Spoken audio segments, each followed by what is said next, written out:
Olá, irmãs. É um prazer nós estarmos novamente aqui e estarmos reunidas, né, com a nossa classe Esther da EBD, para que a gente possa aprender cada vez mais da palavra de Deus.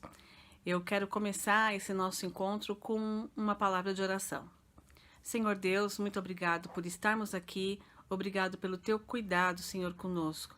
Abençoa, Senhor, para que nada nos impeça, Senhor, de aprender da tua palavra, Senhor, de sabermos mais, Senhor, daquilo que tu és, da forma como tu pensas, Senhor, e dessa forma nós possamos estar cada vez mais seguros na sua palavra, Senhor Deus.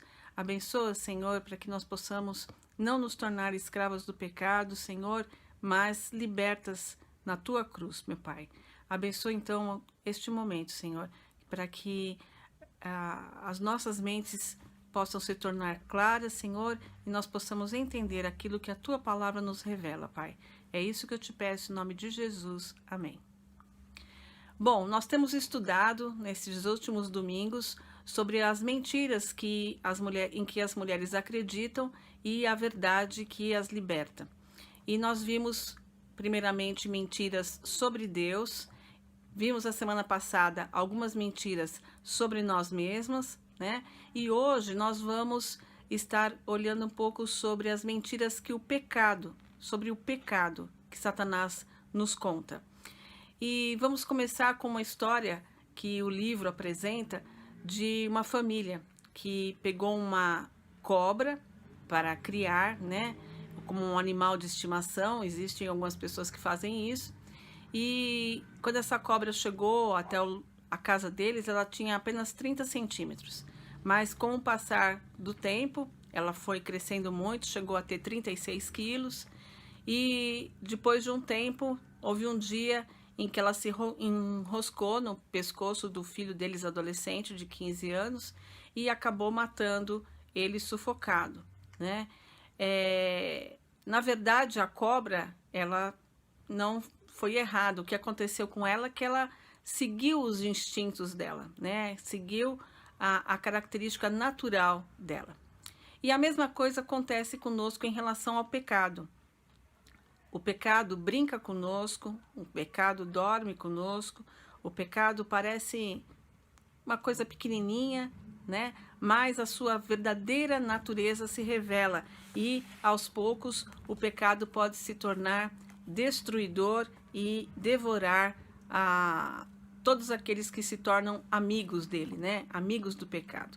Então, a mentira mais mortal que Satanás nos conta é que Deus não é quem ele diz ser e que o pecado não é exatamente como Deus afirma que ele é, né? Satanás, ele pinta um quadro em que ele diminui a forma de Deus se parecer com Deus, e ele também diminui a pecaminosidade do pecado. Faz com que Deus não pareça tão bom e faz com que o pecado não pareça assim tão mal, né?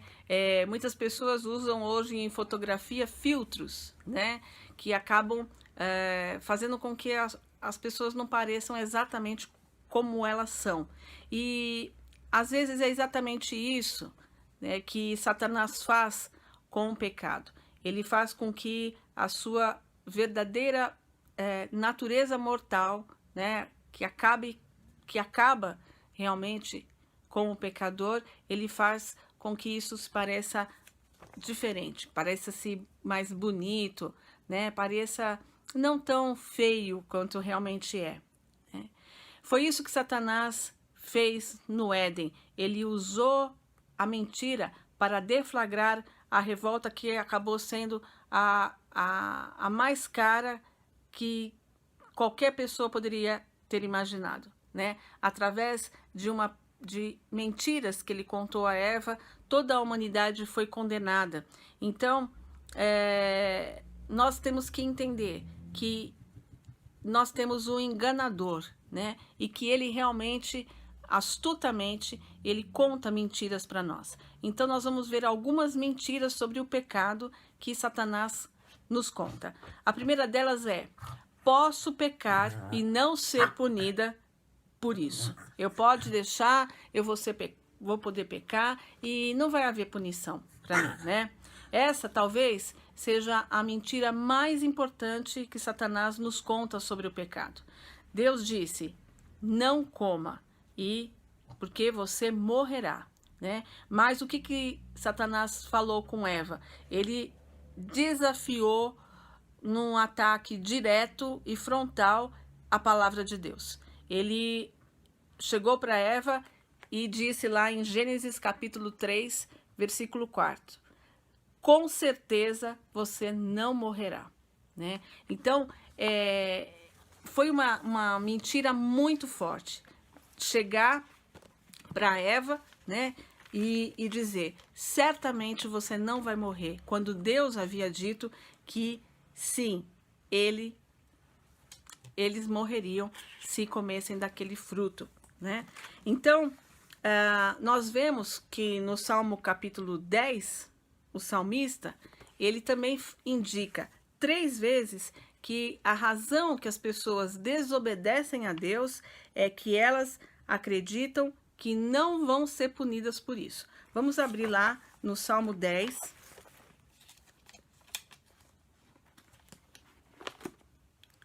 As pessoas que têm lido os Salmos aí junto comigo, né? Nós já passamos por esse Salmo. E o Salmo capítulo 10, nós vamos ter então 3 versículos. O versículo 6, o versículo 11 e o versículo 13, que vão dizer algumas coisas sobre isso para nós. Então vamos lá. No versículo 6. E diz a si mesmo, jamais serei abalado, nenhuma desgraça sobrevirá a mim e a minha descendência, né? Não vai acontecer nada comigo. No versículo 11. E diz a si mesmo, Deus se esqueceu, cobriu o rosto e nunca verá isto. No versículo 13. Porque o ímpio blasfema contra Deus, dizendo a si mesmo, tu não pedirás contas? Então, o ímpio, ele acaba realmente pecando porque ele acredita que não haverá punição, porque ele acredita que Deus não pedirá contas dessas coisas para ele, então ele pode tranquilamente continuar pecando porque ele não vai ser punido, né? Então isso é uma coisa que o ímpio acredita. O inimigo, ele leva você a crer isso, né? Acreditar que nada vai acontecer, que vai ficar tudo bem. Não haverá julgamento para o pecado. Eu não vou colher o que eu semeio. As minhas escolhas não terão consequência. Eu posso brincar com fogo que eu não vou me queimar. Racionalmente, nós podemos rejeitar essas mentiras, mas quando nós pecamos, isso ocorre porque é exatamente isso que nós pensamos, que nós não vamos ser punidos, né? A autora traz aqui algumas situações em que a gente pensa que não vai ter consequência e depois a gente sofre essas consequências, né? Por exemplo, nós nos divertimos com livros, revistas, filmes, programas de televisão e música que refletem filosofias mundanas e legitimam a profanação, a imodéstia e o comportamento imoral, sem nunca parar para contemplar que, agindo assim, nós estamos tornando a nossa consciência insensível e desenvolvendo uma tolerância para o pecado, que nós estamos aumentando o nosso apetite pelo pecado e diminuindo nossa fome de santidade, que nós estamos erguendo uma barreira em nossa comunhão com Deus, que nós estamos programando nossa mente para pensar da forma que o mundo pensa, que nós estamos aumentando a probabilidade de realmente agir de acordo com as coisas que estamos vendo e ouvindo. Então, a gente muitas vezes faz uma coisa, mas não para analisar todas as consequências que aquilo tem. Nós podemos, por exemplo, escolher guardar rancor de alguém, né, que nos ofendeu, ignorando o fato de que mais cedo ou mais tarde nossa amargura irá destruir a nossa capacidade de pensar racionalmente, vai acabar tornando-nos infelizes, emocionalmente instáveis, afetar o nosso corpo na forma de uma fadiga crônica, perda de energia, dores de cabeça, tensão muscular e distúrbios intestinais, que vai impedir-nos de ser capazes de experimentar o perdão de Deus pelos nossos pecados, que vai nos tornar pessoas de difícil convivência e fazer com que as pessoas não queiram estar ao nosso redor. Então, muitas vezes a gente acha, eu tô com raiva daquela pessoa, mas isso é pequeno, isso não afeta o restante da minha vida. E isso não é verdade. Isso acaba afetando seus relacionamentos, o seu relacionamento com Deus, acaba criando até mesmo doenças em você, né? Como dores de cabeça, como situações provocadas por essa ira, por essa amargura. Então, o pecado, ele traz sim consequências, né? Por mais que a gente queira acreditar que elas não terão. Nós devemos lembrar sempre que Satanás, ele é mentiroso. As coisas que Deus chama de pecado, ele diz que são diversões, que não tem problema, que são seguras, que são inocentes, que são desejáveis, que são irrelevantes e atendem às nossas necessidades e que isso tudo é inevitável. Por exemplo, muitas vezes nós somos tolerantes com o pecado na vida dos nossos filhos porque a gente considera que essas coisas não vão trazer consequência. É coisa de criança, né? Ele é fogo, ele acabou mentindo, mas não caracteriza aquilo como uma mentira, como um engano já na vida de uma criança, de um adolescente, né? É uma coisa de inocente, mas nós devemos saber que todo pecado terá consequências, todo pecado é destruidor, todo pecado realmente afeta a nossa vida espiritual. Então, a verdade é essa, né? O pecado, ele é perigoso, ele é mortal, ele é destrutivo. A verdade é que nós vamos colher, sim, o que nós semeamos. A verdade é que cada escolha que nós fazemos hoje terá consequências. A verdade é que se a gente brincar com fogo, a gente vai se queimar, sim. A verdade é que o pecado, após se consumar, ele gera a morte, como diz em Tiago, capítulo 1, versículo 15. O pecado gera morte. Então, nós devemos saber que Satanás ardilosamente vai nos dizer que nós não seremos punidos. E o pior de tudo, além de dizer que cometendo pecado nós não seremos punidos, ele vai nos dizer mais. Ele diz, não apenas que você pode desobedecer a Deus e evitar consequências negativas, mas que também existem certos benefícios que você vai experimentar se você acabar comendo do fruto. Gênesis, capítulo 3, versículo 5. Ele tentou enganar Eva falando isso. Na verdade, Deus sabe que no dia em que comerdes desse fruto, vossos olhos se abrirão e sereis como Deus, conhecendo o bem e o mal. Olha só, Eva, além de não acontecer nada, certamente você não vai morrer. Você vai ter, na verdade, os olhos abertos para coisas, né? Você vai ser como Deus, você vai saber tudo que é de melhor. Então, ele nos conta também essa mentira, né? Que além da gente não ser punido, a gente ainda vai ter vantagens, né? Ele disse que qualquer consequência que você pode colher no futuro vai valer a pena o prazer e os benefícios que você terá ao fazer essas coisas do seu jeito. Eu vou ter que encarar isso só lá daqui 10 anos ou quando eu morrer? Então vale a pena. Vale a pena o prazer que eu tenho agora, né? E aí você faz a sua escolha baseada num prazer de agora, não vislumbrando as consequências do futuro. Essa é uma grande mentira que Satanás nos conta. Eva acreditou nele e nós também, senão a gente não pecaria. Se a gente não acreditasse nessa mentira, a gente não pecaria, né? Satanás, ele em parte, ele está certo. Os resultados do pecado, os resultados positivos, realmente você tem um prazer, uma alegria. Eu costumo dizer que se pecar não fosse bom, a gente não pecava, né? Então tem sim prazer, tem alegria. Mas Hebreus, capítulo 11, versículo 25, diz que o pecado, ele traz prazer por um certo período de tempo. Vamos ver lá em Hebreus, capítulo 11, versículo 25.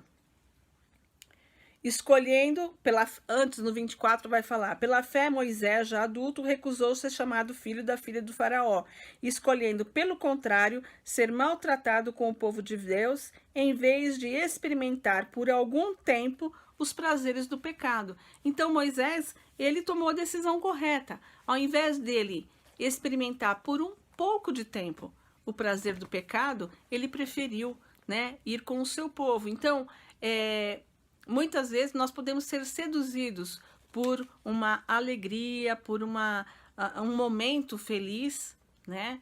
Que é naquele curto espaço de tempo. E olha, gente, por maior que seja o tempo que você ache, ah, não, mas eu estou vivendo 20 anos de felicidade.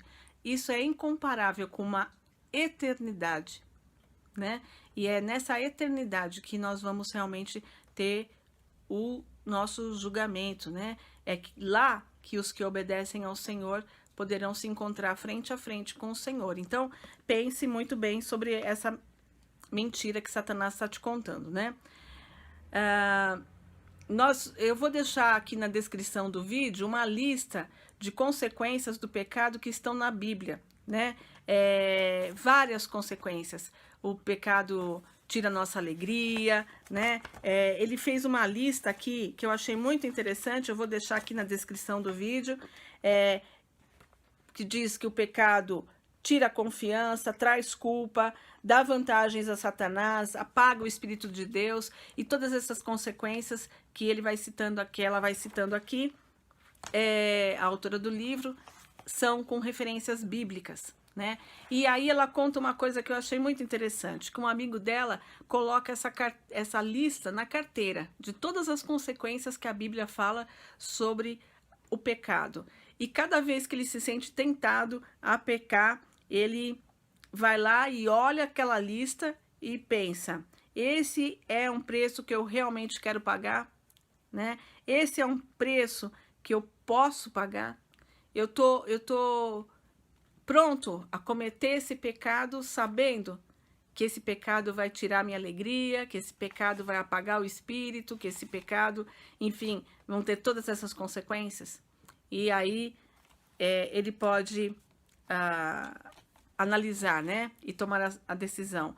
Algumas consequências, elas não aparecem de imediato. Algumas serão adiadas até que nós estejamos diante de Deus, sentado no trono do julgamento. É por isso que nós insistimos em pensar que não seremos punidos, porque isso parece uma coisa muito distante, né? Eclesiastes, capítulo 8, versículo 11.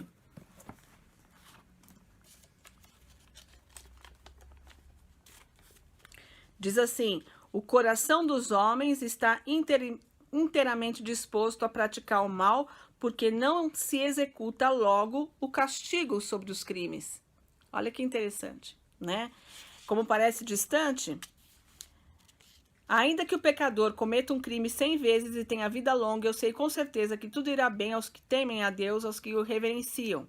Porém, nada irá bem para o ímpio. Não terá vida longa e passará como uma sombra, pois não teme a Deus. Então, por um pouco de tempo, você pode achar que vai dar tudo certo, né? Mas com o tempo, as consequências virão. Eclesiastes, capítulo ainda, o versículo 13 e 14, 13 foi esse que eu li, e o 14 diz assim: ainda há outro absurdo sobre a terra. Há justos que sofrem como se fossem ímpios, e há ímpios que são premiados como se fossem justos. Eu disse que também isso é absurdo. Então, por um pouco de tempo, aquilo parece injusto. Ó, o ímpio tá lá pecando tal, e tá dando tudo certo, não tá tendo consequência nenhuma, ele tá feliz. Ele chega para mim e diz: ah, eu agora estou feliz, né? Eu agora estou realizado.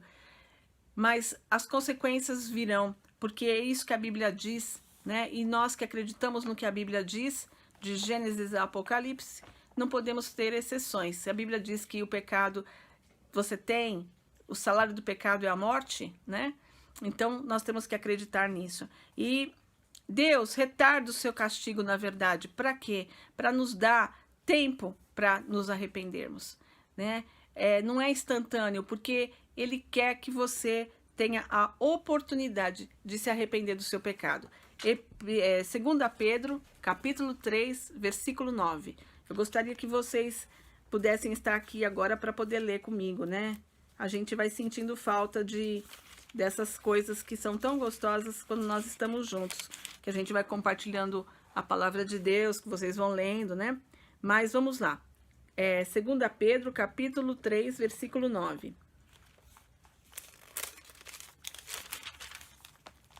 O Senhor não retarda a sua promessa, ainda que alguns a considerem demorada, mas Ele é paciente convosco e não quer que ninguém pereça, mas que todos venham a se arrepender. Então, às vezes nós achamos que Deus demora para castigar, né? Que não está vendo, a gente não vê a consequência daquilo, mas Deus está nos dando tempo para nos arrependermos, e é isso que nós devemos fazer, né? No entanto, quando o dia do julgamento chegar, o Filho de Deus desejará ter escolhido o caminho da obediência. Nós, no momento lá do julgamento, nós vamos ficar felizes se nós escolhemos o caminho da obediência, né? E teremos sérias consequências, se isso não foi nossa realidade.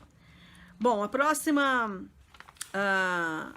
mentira que Satanás nos conta, né? Além de dizer que nós não seremos punidos, ele também nos diz que o nosso pecado não é tão mal assim, né? Essa é uma mentira que está sempre presente, né? Essa mentira, meu pecado não é tão mal, e a outra que a gente vai ver daqui a pouquinho, Deus não pode perdoar o que eu fiz, são os dois extremos que Satanás usa para nos fazer cair, né? Então a gente vai acreditar numa coisa ou outra. Mas o meu pecado não é tão grande assim, não é tão mal. Quem foi criado numa casa boa, foi criado na igreja, né? E não pensa em coisas terríveis, né? Eu não adultero, eu não me prostituo, né? Eu não fiz um aborto. Pode ser que você considere que você não comete pecados tão graves quando você compara os seus pecados aos pecados de outras pessoas, né? E aí os nossos pecados de desperdiçar tempo, falar demais, comer demais, beber demais, ter língua afiada, espírito crítico, gastos excessivos, medo, preocupação, motivações egoístas, queixas, que parecem não ser tão maus, né? E nem tão graves. Essas coisinhas todas do dia a dia, né? Isso não é tão sério assim, né? Podemos muitas vezes até mudar o nome de pecado para ponto fraco, dificuldade, traço de personalidade. Eu sou assim mesmo, né? Mas tem essa língua, quando eu vejo, né? Eva podia pensar assim também. Eva não abandonou o marido, Eva não negou a existência de Deus. Ela só deu uma mordida num fruto que Deus tinha dito para não comer. Qual o problema? O problema é que Deus disse, não coma, e ela disse, vou comer, né? Esse ato produziu enormes consequências para ela, para Adão, para o mundo. Foi como uma pedra atirada em um lago. As ondulações causadas pelo pecado continuaram indefinidamente, né?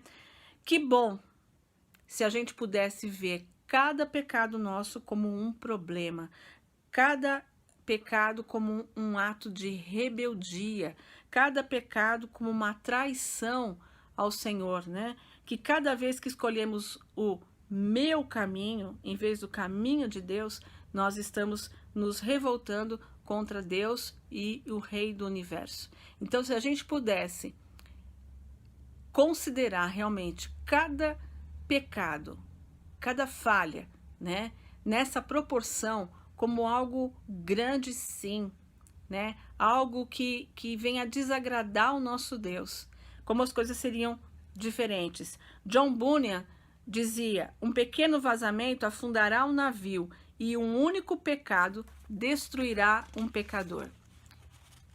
Coisas pequenas, gente, vão devorando aos poucos a gente, né? São pensamentos impuros, pequenos que aparecem, uma brincadeirinha sensual, né? É aí que os degraus a gente vai descendo, e quando vê, é tarde demais, né? O pecado devorou completamente a gente. Então, vamos estar alertas de que qualquer pecado é mal, né? Qualquer pecado não tem tamanho, qualquer pecado desagrada a Deus.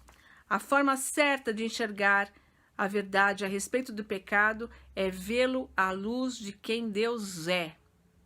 Nossa comparação, quando a gente pensa no pecado, não é comparar com o pecado do outro, que é maior, é comparar com a santidade de Deus. Quando a gente olha, contempla a santidade de Deus e o nosso pecado diante da santidade de Deus, ele vai ser imenso, tremendo, né? Quando a gente olha para a santidade de Deus, nós nos tornamos agudamente conscientes do horror do nosso pecado, né?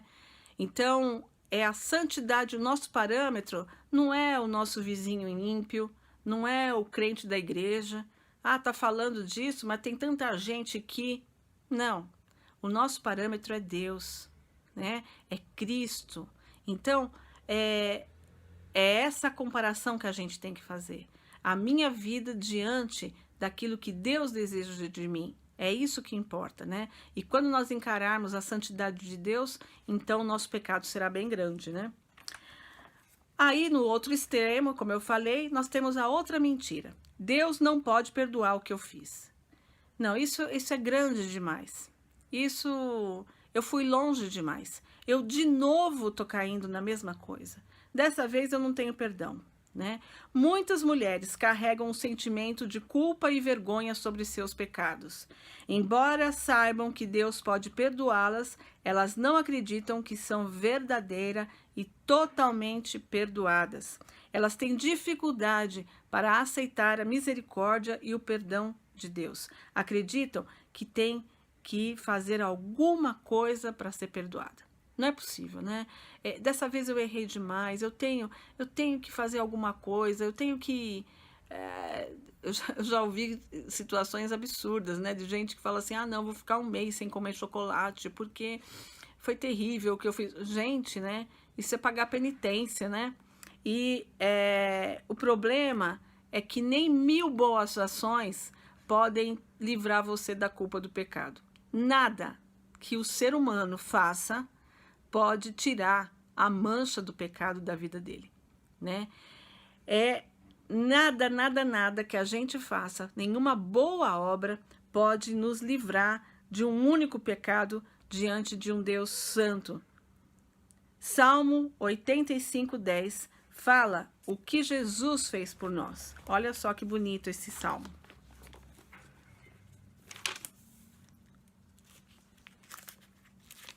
Salmo 85, 10.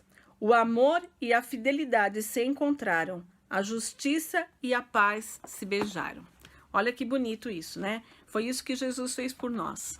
A cruz exibe em cores vivas o amor e a misericórdia de Deus, até mesmo para o pior dos pecadores. No Calvário, Jesus acumulou toda a punição por todo o pecado do mundo. Gente, quando nós consideramos que Deus não é capaz de perdoar a gente por algo que a gente fez, nós estamos desconsiderando totalmente o sacrifício que Jesus fez na cruz por nós. Ele morreu, o seu sangue foi vertido para que essas manchas do pecado pudessem ser tiradas de nós. E como é que nós vamos deixar para lá o sacrifício de Deus? De entregar o filho dele para morrer por nós, né? Como é que nós vamos achar que ficar um mês sem chocolate tem maior valor até, né? Não é nem que tem o valor, tem maior valor do que o sacrifício que Jesus já fez na cruz por nós, para nos libertar de toda a culpa. Né? Então, é isso que nós temos que ter em mente. O sacrifício foi feito. O Senhor Jesus tomou sobre si os nossos pecados passados, presentes e futuros. Ele nos justifica. Ele é o nosso advogado. Deus olha para nós e não nos vê culpados, não é porque a gente é boazinha, canta no coral, dá aula na escola dominical, não. Deus, quando olha para mim e não vê o meu pecado, é porque na minha frente aqui tem a cruz, né? Tem Jesus que me resgatou e que, portanto, justifica os meus pecados. E o que ele quer de mim é o arrependimento, né? É a busca de uma vida santificada ao Senhor. Mas ele está sempre pronto a nos perdoar. A outra mentira que Satanás nos conta é: não sou totalmente responsável por minhas ações e reações. Né? Vamos voltar lá ao Éden. Essa mentira se torna bastante evidente, né? E demonstra claramente que é uma das formas mais antigas de engano. Você percebe a pergunta de Deus em Gênesis, depois que Adão e Eva, eles comeram do fruto proibido, né? Vamos abrir lá em Gênesis 3. A partir do versículo 11. Deus perguntou-lhe outra vez: quem te mostrou que estavas nu? Comeste da árvore da qual te ordenei que não comesses? Ô Adão, você comeu? Aqui nós temos uma pergunta bem, né? No versículo 13 diz: e o Senhor Deus perguntou à mulher: que foi que fizeste? Deus não chegou lá e falou de maneira genérica com a família, né? O que vocês fizeram? E será que Deus estava perguntando para eles porque ele não sabia o que eles tinham feito? Não, ele sabia. Né? E a pergunta dele foi pessoal. Adão, você comeu? Eva, o que você fez? Não foi o que vocês fizeram. Foi o que você fez. Deus estava pedindo a eles uma simples admissão da verdade. O que eu fiz? Eu comi, Senhor. Né? Deus, eu comi aquilo que o Senhor falou para eu não comer. Né? Mas, no entanto, não foi isso que eles fizeram. O que eles fizeram? Eles começaram o jogo da culpa. Foi o homem, foi a mulher que o Senhor me deu, foi a serpente, foi você. Foi de você, Deus. Começou tudo aí. Né? É um jogo da culpa. O transferir a culpa para uma outra pessoa. Adão e Eva estavam tentando fazer o quê? Diminuir a sua própria responsabilidade na questão. Quando eu jogo a culpa para o outro, eu jogo a culpa nas circunstâncias, né? Também com esse governo que a gente tem, com esses corruptos, é por isso que eu não pago imposto. Né? Eu vou lá e dou uma trambicada no imposto de renda, porque com esses ladrões que tem aí, tá certo eu fazer isso, eu roubar o governo. Né? Mas também com o marido que eu tenho, tá certo eu fazer esse tipo de coisa. Né? Ela conta aqui no livro de uma mulher que começou a sair com um rapaz do serviço dela, porque ela dizia que tinha sido traída pelo marido, que ele não tratava ela bem e tal, e era como dar o troco. Então, assim, eu coloco a culpa nas circunstâncias que eu vivo, na situação que eu estou, né? Eu posso roubar porque eu estou sem dinheiro, então eu posso roubar. Né? Eu posso ficar irritado, eu posso ter maus comportamentos dentro da minha família, porque também os meus filhos desse jeito, eu acabo fazendo isso. Então, todas as vezes que nós colocamos a culpa em outras pessoas, na verdade, nós estamos querendo diminuir nossa responsabilidade. Ele não queria, Deus, quando fez aquela pergunta para Adão, ele não queria saber quem influenciou eles. Quem é que te levou a fazer isso? Não, ele perguntou diretamente, você comeu? Né? Você pecou? Não estou querendo saber quem te tentou, o que aconteceu, essas mulheres com essas roupas. Não estou querendo saber disso, estou querendo saber de você, do seu olhar, da sua atitude, né? Ele estava pedindo que eles assumissem a responsabilidade pelo comportamento deles. É isso que Deus queria que acontecesse, né? E a escolha era de cada um deles. Adão e Eva foram os primeiros, mas essa fila da transferência de culpa aí, ela tá grande até hoje. Inúmeras mulheres explicam as circunstâncias que causaram o seu endividamento, o seu transtorno alimentar, a sua imoralidade, o seu relacionamento distante com os pais.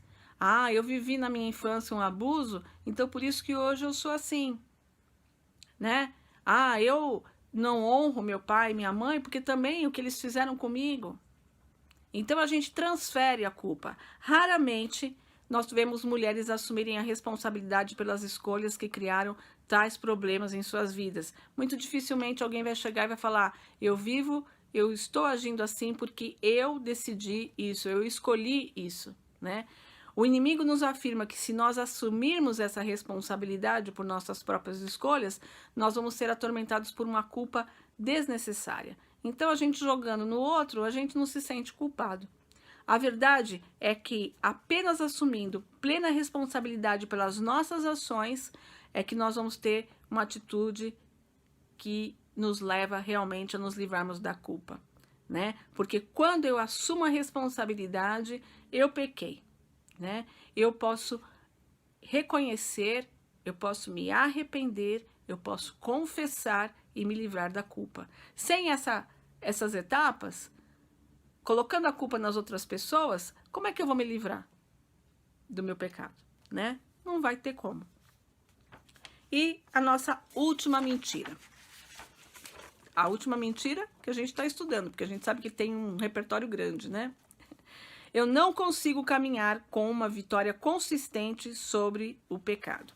Vamos ver o que Paulo diz sobre isso. Romanos, capítulo 7, versículo 21. Porque no que diz respeito ao homem interior, tenho prazer na lei de Deus, mas vejo nos membros do meu corpo outra lei guerreando contra a lei da minha mente e me fazendo escravo da lei do pecado que está nos membros do meu corpo. Desgraçado o homem que sou, quem me livrará do corpo desta morte? Olha só, gente, o que Paulo está dizendo aqui. Eu desejo obedecer, mas o meu corpo guerreia comigo, né? Isso, na verdade, é que acontece. Nós recebemos, quando nós nos tornamos filhos de Deus, nós recebemos uma nova natureza. E essa nova natureza deseja obedecer a Deus. Essa nova natureza deseja agradar a Deus. Mas, no entanto, ela convive com a carne, com a nossa velha natureza. E essa velha natureza, ela continua a querer nos levar ao pecado, né? E é uma guerra, então, da carne contra o Espírito de Deus que vive dentro de nós. E essa batalha, ela é permanente. No entanto, Satanás faz o quê? Ele mente pra gente dizendo: não adianta, você não vai se livrar disso. Isso é uma coisa recorrente, você vai cair de novo. E isso faz com que a gente desista. Eu não tenho jeito, né? Eu não tenho forças, eu vou cair sempre, eu serei derrotada. Ele nos faz acreditar que nós não podemos caminhar em vitória consistente sobre a tentação e o pecado. Ele quer que a gente acredite que não tem jeito, que por mais que a gente tente, nós não vamos conseguir nos livrar do pecado. A verdade é que sozinhas, realmente, a gente não vai conseguir se livrar do pecado recorrente, né? Mas a Bíblia diz em João capítulo 15, versículo 5, que sem mim nada podeis fazer. Mas nós temos o Senhor e, portanto, nós podemos todas as coisas naquele que nos fortalece. A força vem do Senhor. Então nós podemos sim vencer o pecado. Por quê? Porque o pecado foi vencido na cruz. Portanto, ele não tem mais poder sobre a nossa vida. E por mais enganador e mentiroso que Satanás seja, ele não vai mudar essa verdade, né? De que o pecado foi vencido pelo sangue de Jesus Cristo. A verdade é esta, que por meio da obra completa de Cristo na cruz, nós podemos viver sim em vitória sobre o pecado. Satanás não é mais o nosso mestre e não temos mais que viver como escravos do pecado. Romanos capítulo 6, 18 e 8, 2. Romanos 6, 18 diz: E, libertos do pecado, foste feitos escravos da justiça. Libertos do pecado, né? Escravos agora do quê? Da justiça. E o capítulo 8, versículo 2 diz: Porque a lei do Espírito da vida em Cristo Jesus te livrou da lei do pecado e da morte. Cristo Jesus nos livrou do pecado, nos livrou da morte. Satanás prometeu a Eva que se ela comesse do fruto, ela seria como Deus, né? Ela conheceria o bem e o mal. E o que aconteceu de verdade é que no momento em que ela comeu, ela se tornou espiritualmente cega. Ao invés de ela ter mais entendimento, foi menos, né? Ela se tornou pecadora, ela se separou de Deus e ela se tornou uma pessoa incapaz de fazer qualquer coisa para agradar a Deus. Por causa do nosso pecado, nós estamos sob o justo juízo de Deus. Mas as boas novas é que, através do Evangelho, né, através do que Cristo fez na cruz, nós podemos, então, sair dessa pena do pecado, né? Porque o Senhor Jesus tomou sobre si a penalidade do pecado.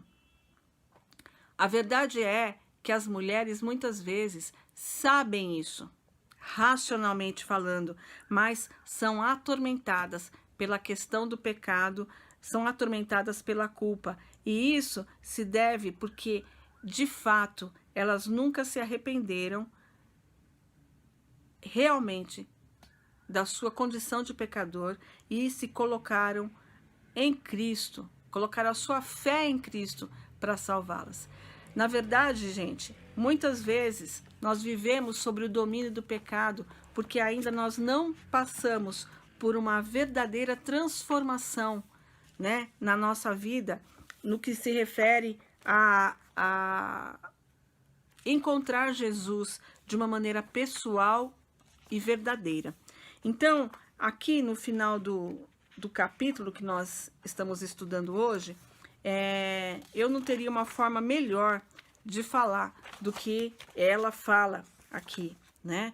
E ela diz o seguinte: se você nunca lidou com a questão do seu pecado, se você não sabe que é uma filha de Deus, eu quero apelar para que pare e resolva isso antes da gente continuar. Não deixe que o inimigo a segue ou a mantenha refém por mais tempo. Seu destino eterno está em jogo.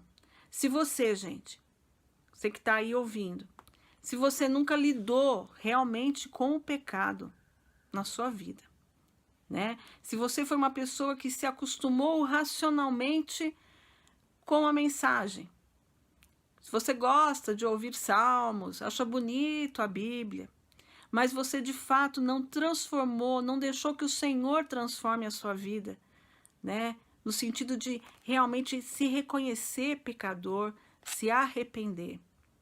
O Senhor Jesus morreu na cruz e Ele alcança a gente com este entendimento. Eu oro ao Senhor para que o Espírito Santo fale ao seu coração, porque é o Espírito Santo de Deus que vai revelar para você essa sua condição de pecadora, de perdida, e que só pode ser resgatada pelo sangue de Jesus, né? Então, se essa é a sua condição, reconheça diante de Deus que você pecou contra a lei dele e que não pode se salvar. Nada do que você faça pode trazer salvação a você.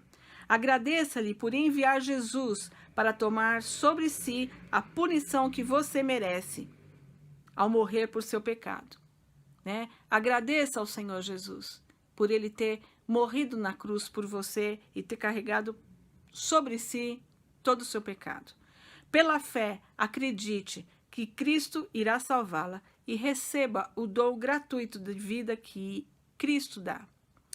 Diga a Deus que você quer se afastar do pecado. Coloque toda a sua confiança em Cristo e deixe que Ele seja o Senhor da sua vida. Agora agradeça-lhe por perdoar seu pecado, agradeça pelo dom do seu Espírito que veio morar com você e que lhe permitirá caminhar em vitória sobre o pecado à medida que você se entrega a Ele. O Senhor Jesus morreu na cruz para nos dar a condição de vencermos, de termos uma caminhada vitoriosa contra o pecado. Ele não morreu na cruz para que nós estivéssemos aqui, escravos e culpadas, carregando nos ombros os nossos erros. Ele tomou sobre si o nosso erro. E é isso que deve fazer com que a gente agradeça diariamente ao Senhor, né? A todo momento. Se você se tornou filha do Senhor, é importante então que você faça essa oração que os puritanos de antigamente faziam. Olha que coisa bonita. Conceda-me nunca perder de vista a excessiva pecaminosidade do pecado, a superior justiça da salvação, a superior glória de Cristo, a superior beleza da santidade, a superior maravilha da graça.